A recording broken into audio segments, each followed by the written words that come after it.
24,000 ahead of super typhoon. We're open for adverts, placements, news and events coverage, personality, society and political interviews, products, service promotion, and commercials. You can connect with us on all our Atn socials, Facebook and YouTube at Atlantic Television Network, Instagram and TikTok at Atlantic TV Network 1, Twitter at Atlantic TV Net. Watch us live on our website, www.atlanticnetwork.tv.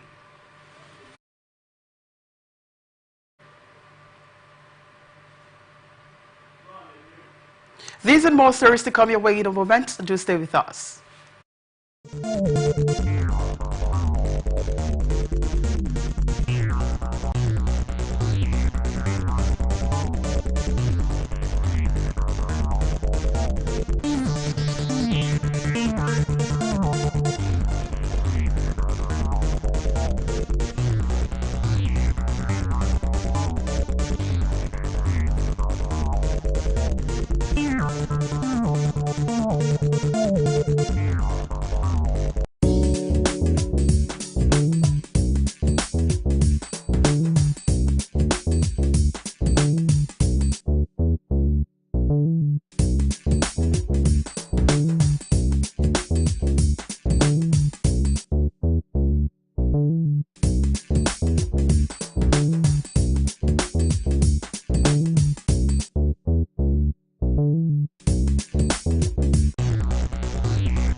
And now the details will delve into Africa.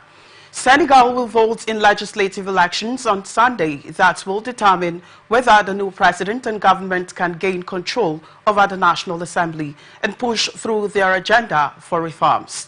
High stakes in the election are threatening to spark renewed unrest following a period of calm. The run-up to the presidential election in March saw some of the worst violence in the country's recent history. Campaigning has grown heated in recent days and comes at a precarious time for the new government, which is navigating a spiraling fiscal crisis that could undermine its ability to deliver on promises to boost the economy and create jobs. Prime Minister Ousmane Sonko, known for his fiery rhetoric, said this week that his supporters had come under attack and urged them to take revenge. He has also warned that restraints should not be mistaken for weakness. Senegalese voters are focused on jobs and the economy as inflation has strained livelihoods and the nation's growing youth population struggles to find employment. Over 7 million registered voters will vote for candidates in the 165-seat assembly, choosing between 41 registered parties or other entities. The main threat to the ruling party, PASTEF, is the unexpected alliance of the two opposition parties, including the Republic Party led by former Prime Minister Macky Sall. The race also includes two smaller opposition coalitions, former parliamentarian and trailblazer for women in politics in Senegal, Mariam Wayne Lee, expects PASTEF to win the majority it seeks. Voters in Somaliland flocked to the polls on Wednesday to choose a president at a time Somali region sees international recognition within reach after 3 decades of de facto self-rule. Somaliland, which occupies a strategic location at the juncture of the Indian Ocean and Red Sea, declared independence from the Mogadishu government in 1991. Somaliland has not been recognized by any country, is awaiting the finalization of a preliminary deal signed with Ethiopia in January, but was extended by 2 years. Both presidential candidates have expressed support over sex trafficking allegations. His office said in 2023 that he had been told by prosecutors that he would not face criminal charges. Trump has appointed Tulsi Gabbard as Director of National Intelligence, a former Democratic Congresswoman who has previously opposed military intervention in Syria and suggested that Russian President Vladimir Putin had valid grounds for invading Ukraine. Gabbard has little direct experience with intelligence work and was deployed in Iraq from 2004 to 2005. Trump also nominated Pete Hegseth, a news commentator and veteran, as Secretary of Defense. Hegseth has opposed women in combat roles and questioned whether the top American general was promoted to his position because of his skin color. He also lobbied Trump during his 2017-2021 terms to pardon service members who allegedly committed war crimes. Trump also announced his nomination of Senator Marco Rubio as his new Secretary of State. The elections signal a radical shift in the way and trade to a more hawkish stance towards China as the United States' top strategic rival. Rubio's election on Wednesday came along with other cabinet picks that might upset China, such as Representative Mike Waltz as National Security Advisor and John Ratcliffe, and pushed the State Department to bar Hong Kong's Chief Executive, John Lee, from traveling to San Francisco for the 2023 APEC Summit. China's embassy ties in a stable, healthy, and sustainable direction. U.S. President-elect Donald Trump and President Joe Biden, longtime political rivals, discussed Ukraine and the Middle East on Wednesday in a cordial meeting designed to demonstrate a smooth transfer of power despite deep disagreement. Fire in the White House Oval Office, a peaceful scene that belied tensions between them. The meeting discusses important national security and domestic policy issues. Biden argued that support for Ukraine was good for U.S. national security as a strong Ukraine war quickly without saying how, in gratitude for the smooth transition. The traditional courtesy of welcoming the president-elect into the Oval Office is one that Trump did not extend when Biden won in 2020. The two men have hurled criticism at each other for years, holding vastly different positions and policies from climate change to Russia to trade. Biden has portrayed Trump as a threat to democracy, while Trump has portrayed Biden as incompetent. During the sit-down, Biden pushed his priorities for Congress' lame duck session, including funding the government and providing additional funds for disaster relief. First Lady Jill Biden joined Biden in greeting Trump on his arrival, and the White House expressed her team's readiness to his victory earlier in the day, with Republicans from the House of Reps have a majority in the House, meaning Trump's prosecutors asked the Federal Appeals Court on Wednesday to pause their bid to revive the criminal case accusing President-elect Donald Trump of illegally handling classified documents, citing his election victory. Special Counsel Jack says Trump was accused of illegally holding on to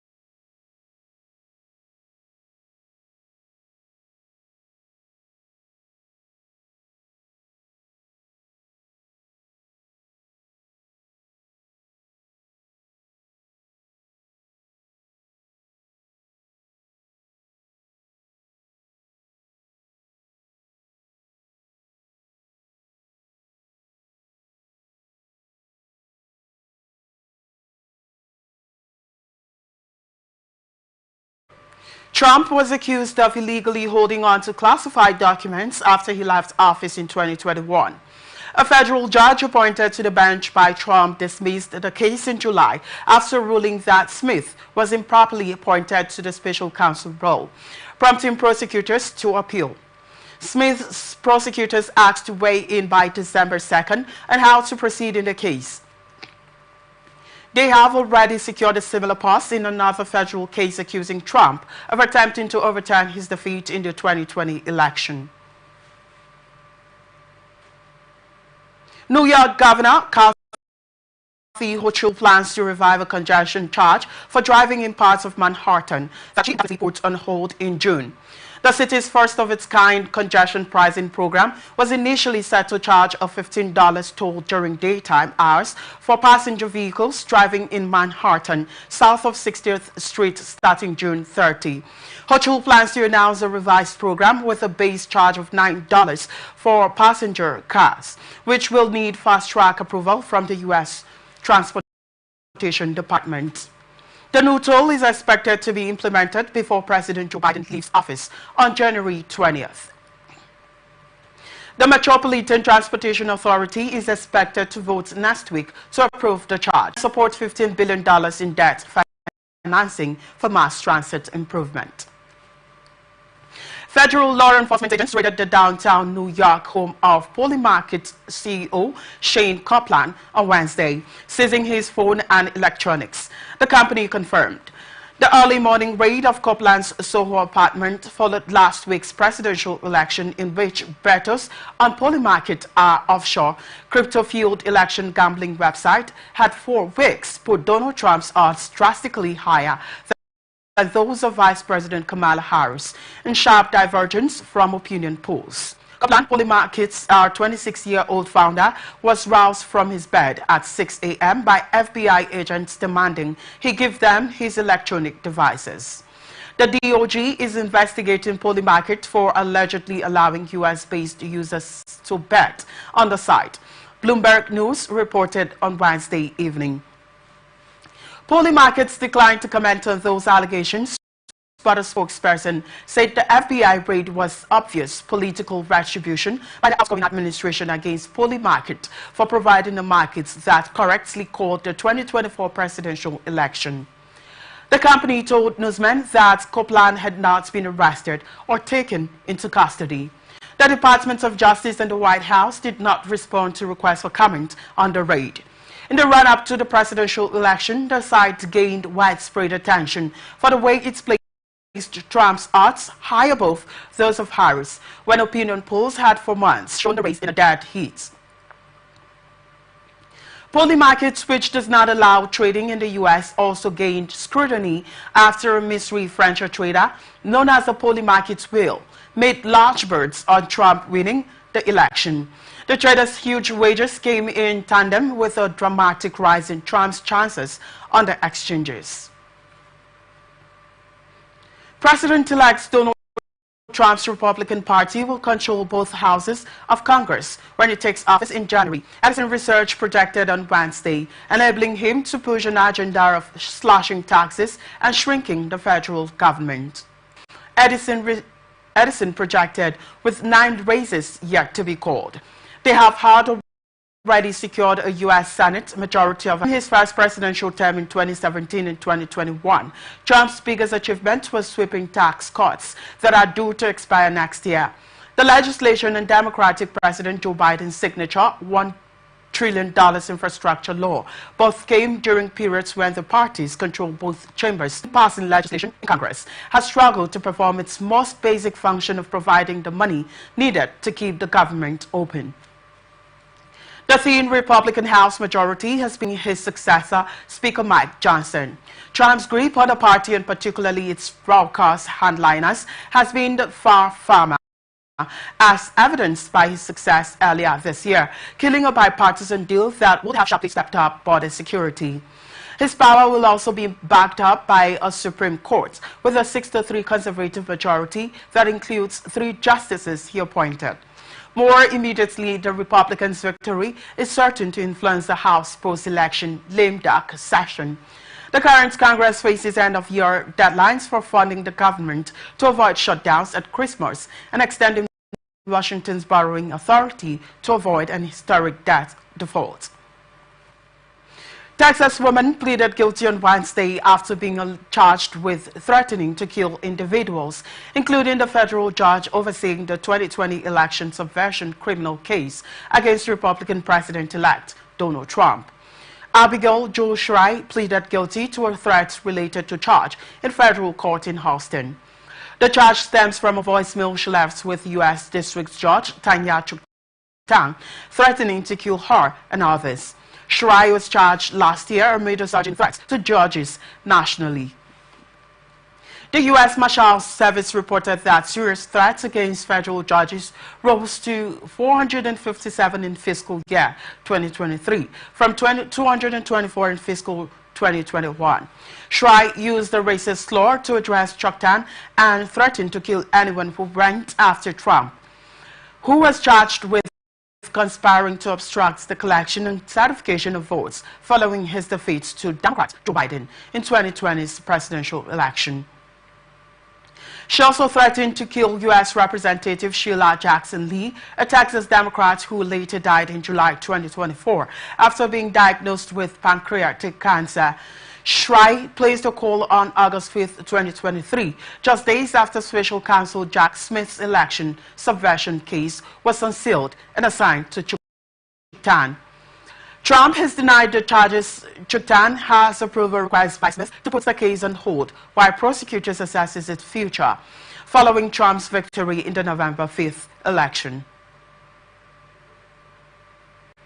Man killed himself with a bomb outside Brazil's Supreme Court after trying to enter the building on Wednesday, officials said, stirring security concerns before the country hosts global leaders from the group of 20 major economies.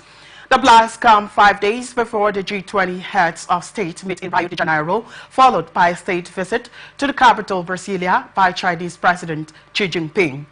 The first of two explosions went off on Wednesday evening in a parking lot near the court building, and a second blast came seconds later in front of the court, where the man's body was found. Federal District Vice Governor Salina Leo said preliminary information suggested the man had killed himself with explosives after trying to enter the Supreme Court. She said he owned a nearby car in which another explosion blew open the trunk. Leo said she hoped it was the crime of a lone wolf, but she could not be sure. Police said they had not made a final identification of the dead man as they were confronting the risk of additional explosives on the body. The explosions took place around the Plaza of the Three Powers, an iconic square in Brasilia, connecting the principal buildings of Brazil's three branches of federal government. It was the scene of riots on January 8 last year when supporters of former President Jair Bolsonaro ransacked the buildings to protest his electoral defeat. Police deployed the bomb squad with an explosive disposal robot to the square in the heart of Brazilian capital to investigate the blast. The Supreme Court justices had just ended a plenary session when the blast happened and were quickly evacuated. The court said in a statement, President Luiz Inácio Lula da Silva had left the Executive Palace on Wednesday night shortly after the explosions. U.S. Ambassador to Mexico Ken Salazar said on Wednesday that the country is not safe and criticized the previous president for a failed security policy and refusing to accept American assistance. The reality is that at the moment, Mexico is not safe, Salazar said during a press conference at his residence in Mexico City. The ambassador criticized former President Andrés Manuel López Obrador directly, saying security coordination between Mexico and the U.S. had suffered during his term. Unfortunately, this coordination has failed in the last year, in great part because the previous president did not want to receive help from the United States, he said. López Obrador's attempt to address the root causes of violence, a strategy he called hooks, no bullets, did not work, Salazar said. He added he hoped that President Claudia Sheinbaum, who took office last month, would have greater success in fighting crime and violence by investing more in security. Sheinbaum, who belongs to the same party as López Obrador, has stressed that a security policy will follow closely that of the previous president. The comments come as relations between López Obrador and Salazar has become increasingly fraught in recent months, after the ambassador criticized the judicial overhaul being driven by the former president. It marks a distinct change from the earlier part of López Obrador's presidency, when the two were regarded as having a close working relationship, a proximity the same that some U.S. diplomats privately criticized. Mexico has suffered a recent wave of violence with hundreds killed in intra-cartel warfare in the state of Sinaloa, as well as massacres in other states such as Querétaro, where 10 people were killed in a bar over the weekend. You're watching the international news on Atlantic Television Network. Still ahead, MPs disrupt Parliament with HACA protest treaty bill. We'll be back after this break to stay with us.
Thanks for staying with us. You're watching the broadcast of the International News and Atlantic Television Network.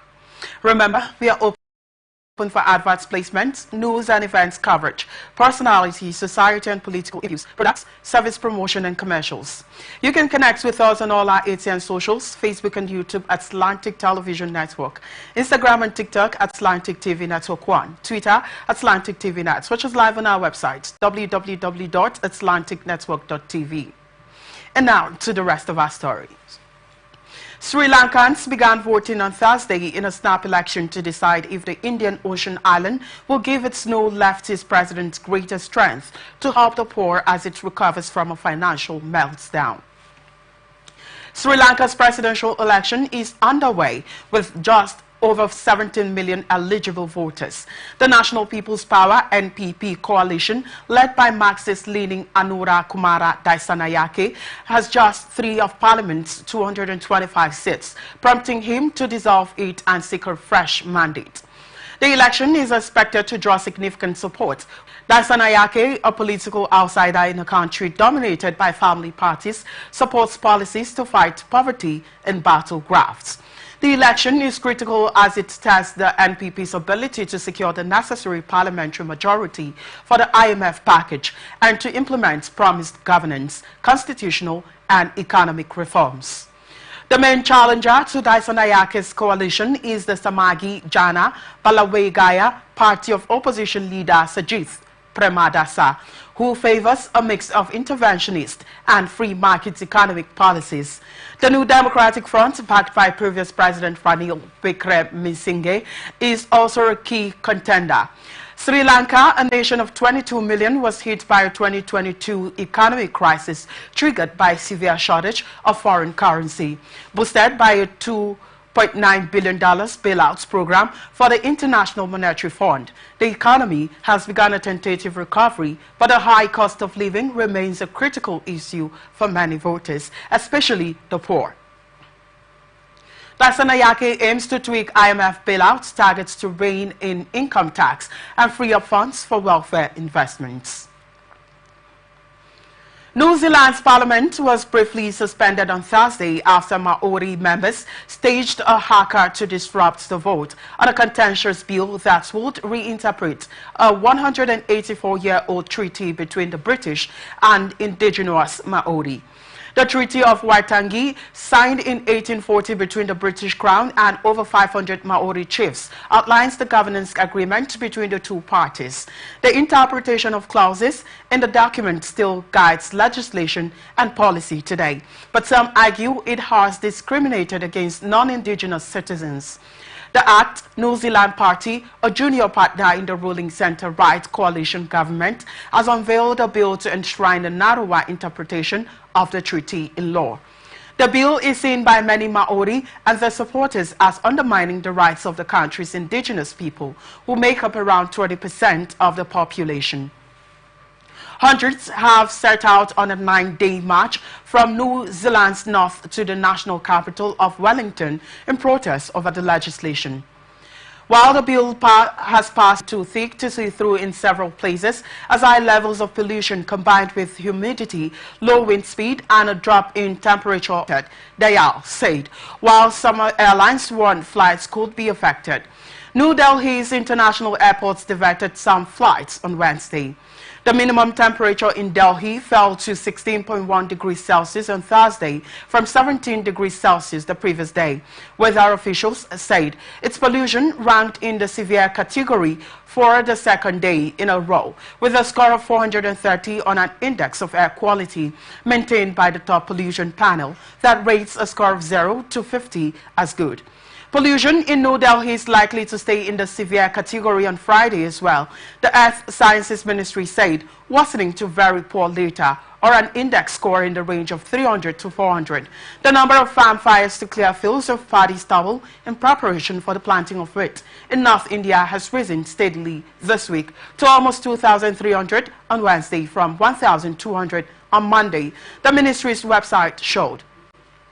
In Pakistan, Lahore, the capital of the eastern province of Punjab, was rated the world's most polluted city on Thursday in live rankings kept by Swiss group IQ Air. Authorities work banned most outdoor activity and ordered early closures of some business in efforts to combat the problem. Schools and many businesses shut in Hong Kong on Thursday morning after authorities issued the third highest typhoon warning overnight as tropical storm Toraji scattered about 150 kilometers south of the financial hub.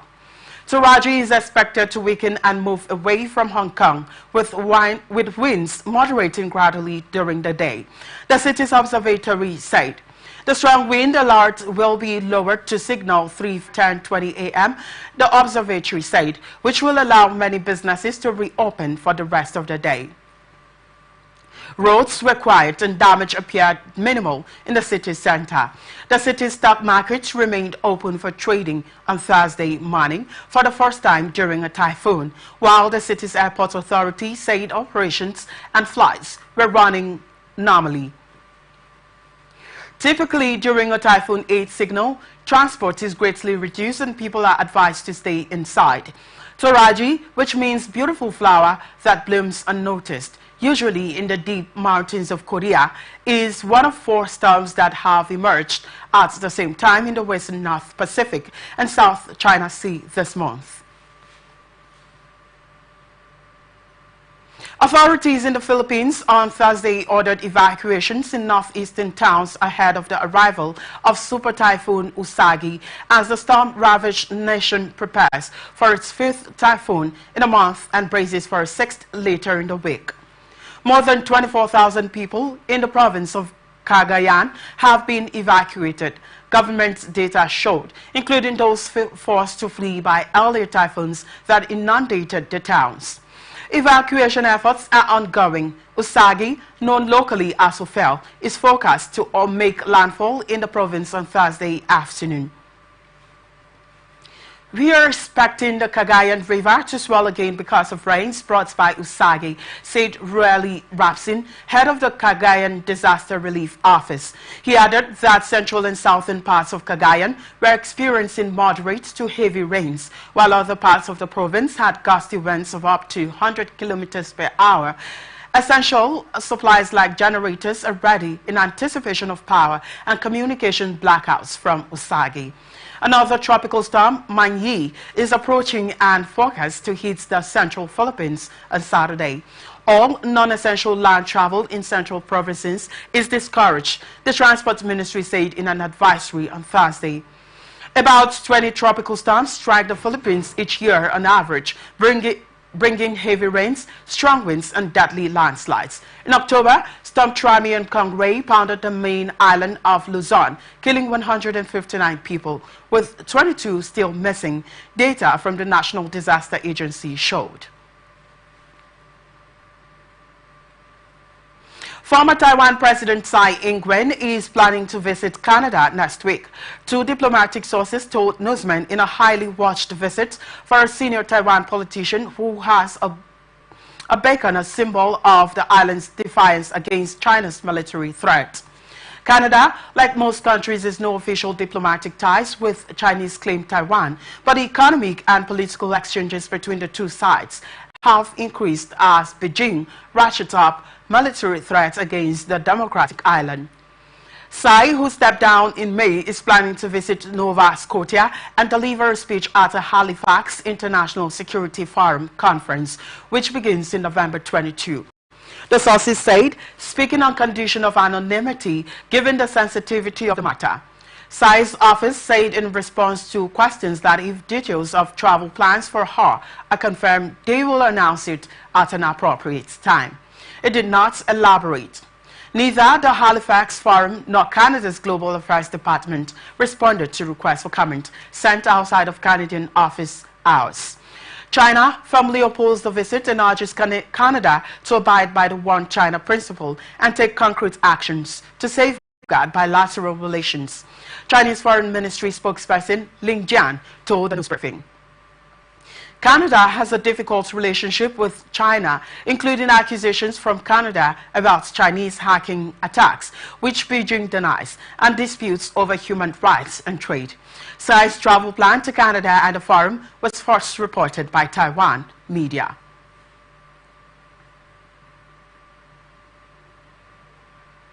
Police detained pro-Palestinian protesters rallying in central Amsterdam on Wednesday in defiance of a ban imposed after violence stemming from a football match between Ajax and Israeli club Maccabi Tel Aviv.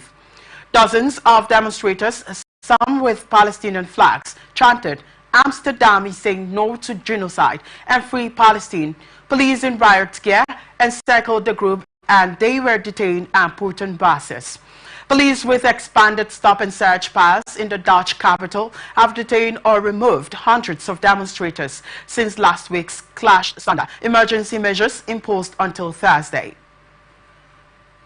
We say, free Palestine, stop killing innocent people, stop killing the children, said demonstrator Max van den Berg, 32 years old, calling on the Netherlands to halt its support for Israel. Israel denies genocide in Gaza. It says that forces combating Palestinian Hamas militants that attacked Israel on October 7, 2023, killing 1,200 people and taking about 250 hostages, do not target civilians. More than 43,000 Palestinians have been killed in Israel's military offensive on Gaza, according to health officials there, and much of the enclave has been destroyed. Amsterdam's police department said Maccabi fans attacked a taxi and burned a Palestinian flag and were chased down and beaten by anti-Israeli gangs on scooters after an online appeal to taxi drivers. 5 people were treated for injuries and released from hospitals. Police escorted hundreds of Maccabi fans to their hotels. Spaniards braced for further heavy rain and storms on Wednesday, just 2 weeks after rain and flash floods prompted rivers to overflow in Valencia and other parts of Spain, killing more than 200 people and destroying homes and property. Spanish weather forecaster AMET issued red alerts on Wednesday morning for eastern Tarragona and southern Malaga provinces, saying it expected them to receive as much as 180 millimeters of rain within 12 hours that could cause rivers to overflow and generate flash floods. Orange alerts were issued for Thursday day for southern Grenada and Valencia's coastal area from Denia to Sagunto, where between 40 and 120 millimeters of rain were projected to fall. Winds of up to 74 miles per hour and high seas were predicted for Tarragona, Barcelona and Murcia. Emergency services in Malaga have moved 3,000 people from homes at high risk of flooding near the Guadalhorce River, west of the city, and in the other areas asked citizens to seek higher ground. 15 people were evacuated from their homes in Benalmádena when a wall collapsed, emergency services said. All train services in Malaga province were halted, including the high-speed train between Madrid and Malaga, while Malaga's train station was evacuated due to flooding. National Rail Infrastructure Operator Adif said. In Malaga's Campanilla districts near to tributary of the Guadalhorce River, workers were building a plastic barrier to try to contain the water that sewers could no longer take. People of Catalonia. 2 metro lines have been closed or partially closed in Malaga, along with 3 highways deemed at risk of flash floods. Parish prosecutor on Wednesday requested a fine, 5 years in prison and an ineligibility sentence against Marine Le Pen with provisional execution if the court finds her guilty of the charges. With the provisional execution, Le Pen will not be able to run in elections, even if she appeals the judgment. I note that the prosecution is being extremely outrageous in its demands, particularly with the request for a provisional execution, which it wants to impose on everyone being prosecuted, Le Pen told reporters while leaving court. Le Pen, the Atn party itself, and 24 other party officials, employees, former lawmakers, and parliamentary assistants are all accused of using European Parliament money to pay staff in France who were working for their party, which at the time was called the National Front. I am not surprised by the prosecution's request for provisional execution. There is a consistency in the prosecution's demands. Patrick Massonneau, Church of England, faced